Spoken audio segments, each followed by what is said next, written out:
It's May 1st, 2024. I want to do a little garden tour. We added some raised beds on the east side of our barn, so it'll be shaded in the afternoon. And we put down weed cloth underneath it. We don't want to deal with weeding. But what we put in these beds is from Hilltop Farms in Argo, and it's a organic material, wood chips plus chicken manure plus I think some clay, and it's great stuff. We order it by the truckload, so it's really nice. It does drain pretty well in raised beds, so it's good to add something to keep it from draining quite so much. So we add charcoal that's been charged with fertilizer, so biochar. You just mix it with fertilizer, preferably organic, with some water, and that will be a fertilizer battery in there. And so we have carrots over here, and arugula, and beets, radishes, turnips. You can see on those turnips over there, that end to get shade, and that end does not get as much shade. And then we have Brussels sprouts. I don't know, I planted them early, so hopefully they'll go. And they get some shade here, so we'll see. And that bed I haven't planted yet. I might do peanuts in there. And here's our little new herb bed. And I've got mulch on top of it. I've got parsley and roses and chives and sage, oregano, garlic chives, some thyme, some fennel. So we'll see how all that does. And then this is our garden rose. This is one of last year's rose that has not been treated yet this year. So you could see this had mulch on it last year. And if you dig down, you can see the soil is soft as can be. That's the native soil down there. Soft as can be. You can go right through it. So the mulch holds in moisture and also suppresses weeds. And here's some of the native soil. You can see that's not got mulch on it. You can see how hard it is already. And it rained, 1/2 inch of rain yesterday, which is kind of crazy. So this row is going to be flowers and squashes. I learned this year to plant nasturtiums with squashes to help repair with the squash bugs. That's cabbage, which I planted a bit late, with some celery. Celery is good for keeping pests away from cabbage. We got leeks and onions. And then here's another row that hasn't been added to. This was last year's mulch, so it holds it pretty well. But these were tarped over the winter to keep the seeds down and warm up the soil. Then we have, this is going to be a cucumber trellis. And I've got dill and sunflowers planted on the back side. Then we have all our peppers. And this mulch is about 3 inches deep around those peppers. So that's pretty good. I've got peas here.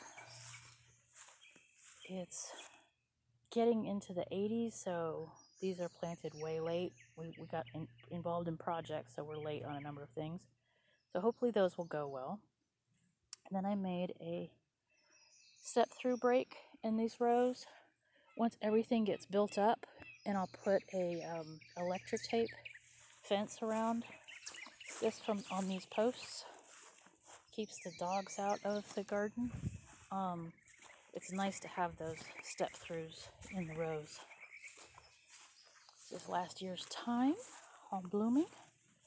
That is garlic that's been naturalized here, so we planted it on the end of the rows. We have, that is pole beans, so those will go well. Tomatillos, remember to plant 2 or 3.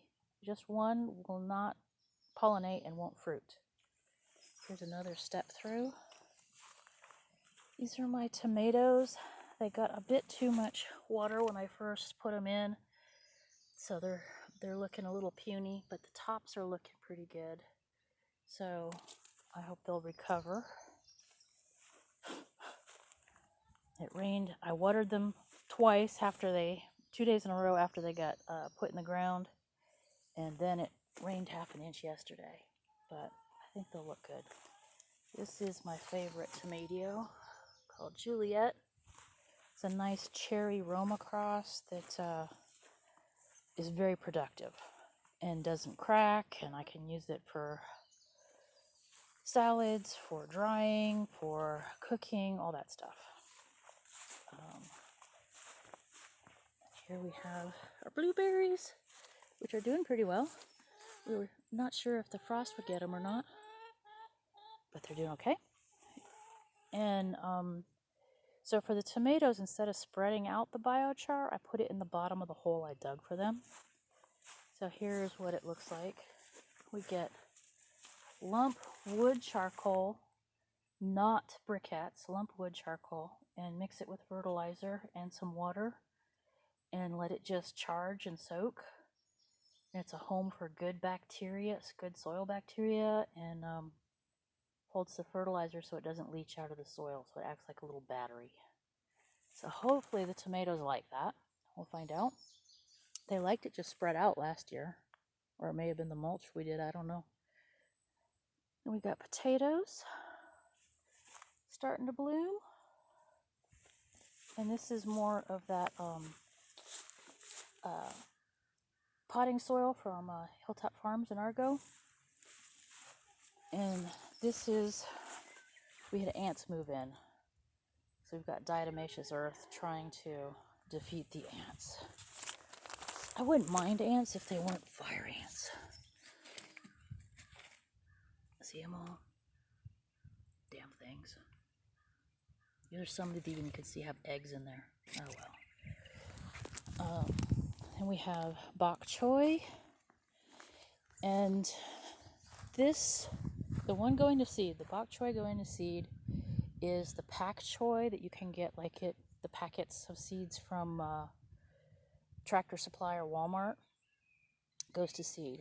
These 3 rows are bok choys that came from Johnny's Seeds, which is a seed company for people who have market gardens that go to farmers markets, and none of them have bolted.